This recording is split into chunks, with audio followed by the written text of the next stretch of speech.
Ги гледате вестите на Сител. Во студиото со вас, Маријан Ников.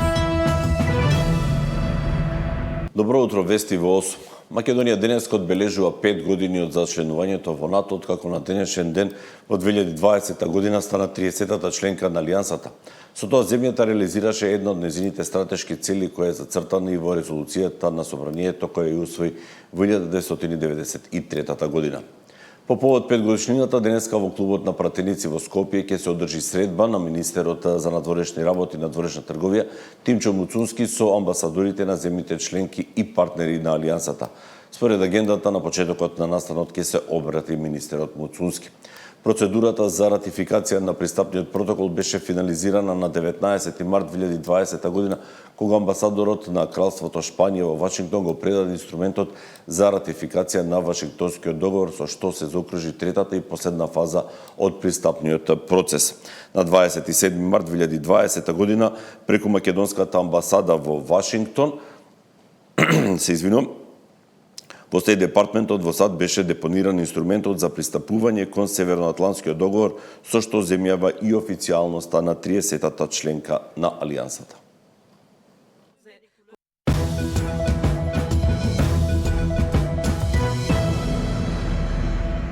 Дел од пациентите од несреќата во Кочани кои беа на лекување во странство ќе почнат да се враќаат дома.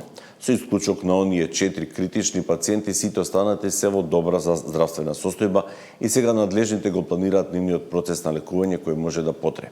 Министерот за здравство Арвен Таравари гостуваше во тема на денот во дневникот на Сител и вели дека надлежните го планираат и процесот на санирање на лузните кои остана по изгорениците.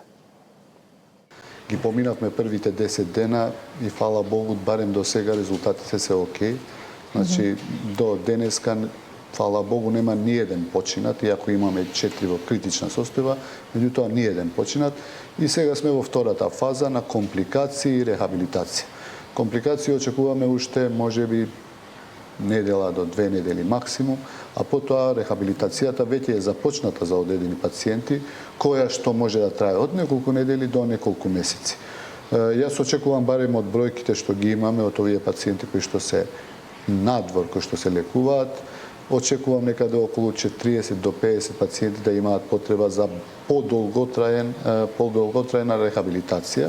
Ќе видиме капацитетите што ги имаме во државата, меѓутоа би сакал да кажам јавно дека и да им се заблагодарам повторно на повеќе пријателски држави на Македонија кои што вчера се видов со неколку амбасадори кои што се подготвени, доколку имаме потешки случаи кај што треба рехабилитација, се подготвени повторно да ги примат и да ги задржат.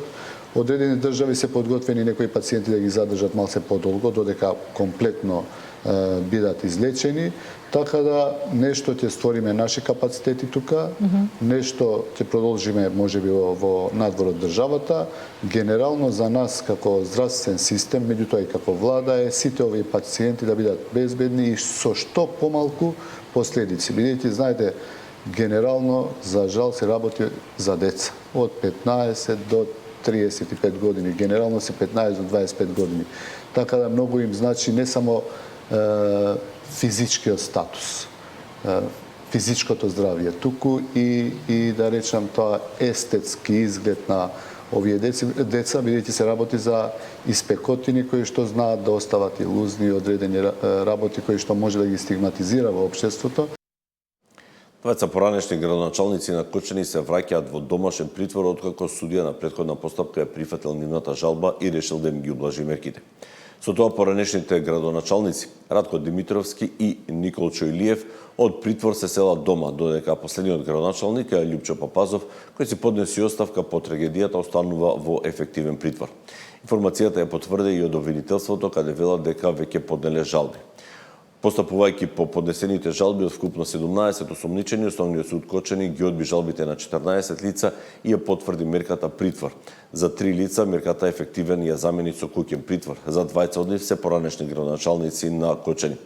Ојо Кочани вложи жалба до апелациониот суд во Штип и побара да обстои мерката ефективен притвор, се вели во информацијата од обвинителството.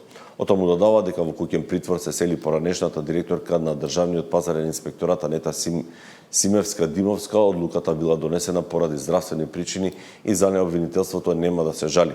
Инаку скупно 36 притворени лица досега жалби поднеле 22. Активностите кои ги презема полицијата најавуваат дека во притвор може да се најдат и други лица. По извршените серии на нови претреси во домот и имоти поврзани со собственикот на дискотеката Пулс, одземена е документација и компјутери од канцелариите на Државниот пазарен инспекторат во Кочани. Компјутери, мобилни телефони и финансиска документација се одземени при вчерашните претреси во Кочани. Полицијата влезе во домот и останати фирми кои се во собственост на газдата на дискотеката Пулс, но и во просториите на Државниот пазарен инспекторат во Кочани. Во домот на Дејан Јованов пронајдени и одземени се лаптоп компјутери, повеќе мобилни уреди, документација и други предмети. Одредени предмети се одземени и од возилото и од угостителските објекти, а пронајдена и одземена и финансиска документација. Во Државниот пазарен инспекторат канцеларија Кочани пронајден и одземен еден компјутер, еден лаптоп компјутер и еден таблет, како и целокупната документација поврзана со правни субјекти во собственост на Јованов, информираат од Министерството за внатрешни работи. На информативен разговор вчера во полициска станица во Скопје задржани беа и сопругата и ќерката на газдата на дискотеката, но истражните органи официјално не откриваат во какво својства, дали се дел од осомничените или дел од 300 сведоци кои ќе бидат опфатени со истрагата. Деспина Тодоровска, Сител телевизија. Јован Костадинов со својата храброст спаси 21 живот во пожарот, со што го заслужи епитетот херој во целата оваа трагедија. Тој вчера попладне беше на прием кај премиерот. На средбата премиерот Мицкоски информираше на социјалните мрежи. Јован не е само херој на оваа трагедија, тој е символ на една нова генерација која знае да направи разлика. Од неговиот чин се учи како да се биде човек, како да се биде достоинствен и несебичен во моментот кога тоа најмногу значи. Бев информиран дека ќе биде доделена и стипендија за Јован Костадинов, кој како знак на признание за неговата храброст и човечност. Алкалоид како општествено одговорна компанија презеде оваа иницијатива и на тој начин покажа дека ги препознава и вреднува ваквите светли примери. Благодарност до сите што помагаат во овие тешки моменти за државата и народот, порача Мицковски на социјалните мрежи. Пожарот во Кочани го отвори прашањето за безбедноста на објектите во државата. Надлежните инспекции повеќе од една недела работат околу ова прашање. Според информациите од владата, целокупната документација од досега направените проверки е комплетирана и по неа се постапува. Во меѓувреме проверки продолжуваат. Објектите во кои што инспекторите забележале неправилности ќе бидат под мораториум додека не ги исправат грешките. На листата објекти кои привремено ќе бидат затворени се и угостителски локали, државни установи како училишта, градинки, пензионерски домови. Целокупната постапка е завршена во форма на службен записник и е доставен до надлежните институции. Со ова, Државниот пазарен инспекторат и формално и законски го заокружи првиот дел од процесот во рекордно време, обезбедувајќи ефикасност и усогласеност со прописите. Навистина ни е битно да превенираме све што може да превенираме во иднина да се случи, доколку таа аномалија која што објектите не ја отстранат во некој догледен период, секако дека нема да можат и нема да имаат услови да работат. А во тој период ќе бидат затворени, еве конкретно градинки? Мислам да. Пазарните инспектори по професија се или правници или се економисти. Како можат тие да проверат дали исполнува објектот градежни, да речем противпожарни услови, електрика и така натаму, се она што е поврзано со издавањето на одобрение за градба на еден објект и понатаму за исполнување на минимално технички услови. Целта наша е во иднина, во таа комисија, да влезат повеќе институции и професионалци, лица професионалци во својата област, кои ќе гарантираат со својот подпис во записникот, кои ќе го направат не откако ќе се даде лиценца, него пред да се издаде лиценца. Вестите во 8 завршија, бидете заедно со нас и во терминот од 9 часот. Пријатно.